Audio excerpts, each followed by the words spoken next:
Guys, India में opportunities और employment दोनों की ही कमी नहीं है, लेकिन फिर भी आज भी इंडियन यूथ एम्प्लॉयमेंट को लेके सबसे ज्यादा टेंशन में रहता है। यार, ये जॉब क्यों नहीं मिल पा रही? क्या आपने कभी सोचा है? जो कंपनीज इंडिया में इंडियन यूथ को रिक्रूट करती हैं, उसका इसके बारे में क्या ख्याल है पता है? वो ये कहती हैं कि इंडिया में यूथ की कमी नहीं है, लेकिन स्किलफुल, स्मार्ट, एम्प्लॉयबल यूथ की बहुत कमी है। और जो यूथ स्किलफुल है और स्मार्ट है, उसके लिए जॉब की कोई कमी नहीं है। अब इसको थोड़ा मैं स्टोरी के थ्रू समझाने की कोशिश करता हूं, ध्यान से समझिएगा, जिससे आपको ज़्यादा समझ में आएगा। एक बार दो दोस्त थे, एक का नाम था सतीश, दूसरे का नाम था महेश। दोनों ने स्कूलिंग, कॉलेज सब साथ में पूरा किया। मजे की बात यह थी कि उनकी सेम ही कंपनी में जॉब लग गई। दोनों ने बहुत हार्डवर्क किया पूरे साल भर बाद उनका प्रमोशन होना था। तो जिस दिन प्रमोशन था उस दिन बॉस आए। उन्होंने सतीश को प्रमोशन लेटर देते हुए कहा कि सतीश, तुम्हारा प्रमोशन होता है। तब महेश ने पूछा कि सर मेरा?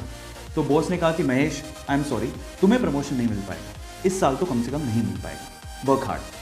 तो ऐसा करके बॉस अपने कैबिन में चले गए। महेश उदास हो गया। महेश सोचने लगा कि सेम स्कूल से किया, सेम कॉलेज से किया, एक साल मैंने भी हार्डवर्क किया है, मेरा प्रमोशन क्यों नहीं हुआ? अब दिमाग में उस टाइम क्या बातें आती पता है? भाई, यहाँ तो बटरिंग से प्रमोशन होता है। जरूर सतीश ने बटरिंग की होगी बॉस की, और उसको गुस्सा आ गया। उसने सोचा मैं कल से नहीं आऊँगा। वो बॉस के कैबिन में गया और बॉस को बोलता है कि बॉस, अब मैं कल से तो नहीं आऊँगा, आई एम सो सॉरी। तो बॉस ने कहा कि क्यों नहीं आओगे?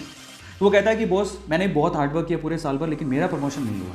अब मुझे ऐसा फील होता है कि इस कंपनी में सिर्फ बटरिंग करने वालों का ही प्रमोशन होता है। मतलब वो डायरेक्टली सतीश पे ब्लेम लगा रहा था कि सतीश ने बटरिंग की है, लेकिन बॉस तो ये जानता था कि सतीश ने बटरिंग नहीं की है, सतीश ने वाकई में हार्डवर्क किया है, वो स्मार्ट है, महेश से स्मार्ट है। अब इस चीज़ को प्रूव कैसे करें?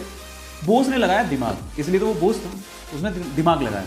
उसने क्या कहा, महेश एक काम करो, मैं तुम्हें एक टास्क देता हूँ, अगर तुमने वो टास्क कर लिया तो मैं तुम्हें सतीश से ज़्यादा पैसे दूंगा और प्रमोशन भी दूंगा। महेश ने कहा ठीक है। तो बॉस ने कहा तुम एक काम करो, अभी जाओ बाहर, तो हमारे इलाके में पता करो कि आम कौन बेचता है। महेश गया, आधे घंटे बाद वापस आया और बोलता है कि आम एक्चुअली पूरे इलाके में, हमारे इलाके में थोके भाव में सिर्फ एक ही आदमी बेचता है। तो फिर बॉस ने कहा महेश एक और काम करो, अब जाके पता करके आओ कि वो कितने रुपए किलो में आम बेचता है। वो गया, वापस आया, वापस आके बोलता है कि वो 50 रुपए किलो में आम बेचता है। अब बॉस ने क्या कहा, महेश मैं सेम चीज़ अब मैं सतीश से करवाता हूँ, तुम ध्यान से देखना।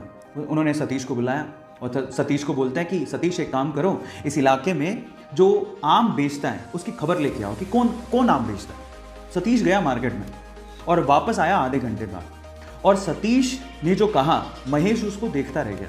सतीश ने कहा बॉस, यहाँ पे आम सिर्फ एक ही आदमी बेचता है और वो 50 रुपये किलो बेचता है, लेकिन उसके पास टोटल 60 से 70 किलो आम है और वो एक साथ अगर हम खरीद ले वो 40 रुपये किलो में दे देगा।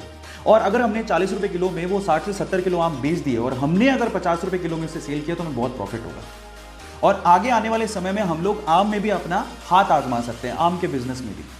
अब आप समझिए कि सतीश और महेश में क्या फ़र्क था। आप समझ पा रहे हैं कि स्मार्टनेस और स्किल का क्या मतलब होता है।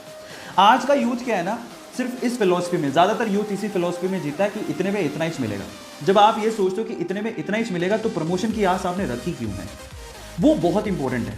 मैं हमेशा एक बात बोलता हूँ, आप जिस भी कंपनी में काम कर रहे हो या आप जो भी करना चाह रहे हो, अगर वो आपको 100 रुपये देती है ना, तो आप 50 रुपये का काम करके मत दो, आप उसको 200 रुपये का काम करके दो।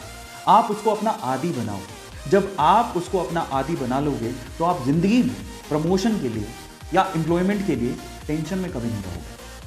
तो अब आपको समझ में आया होगा कि एक्चुअल में क्या मीनिंग है, क्यों लोग एम्प्लॉयमेंट को लेके इतना टेंशन में रहते हैं। सो गाइस, मेरी तरफ से मैंने समझाने की कोशिश करी है।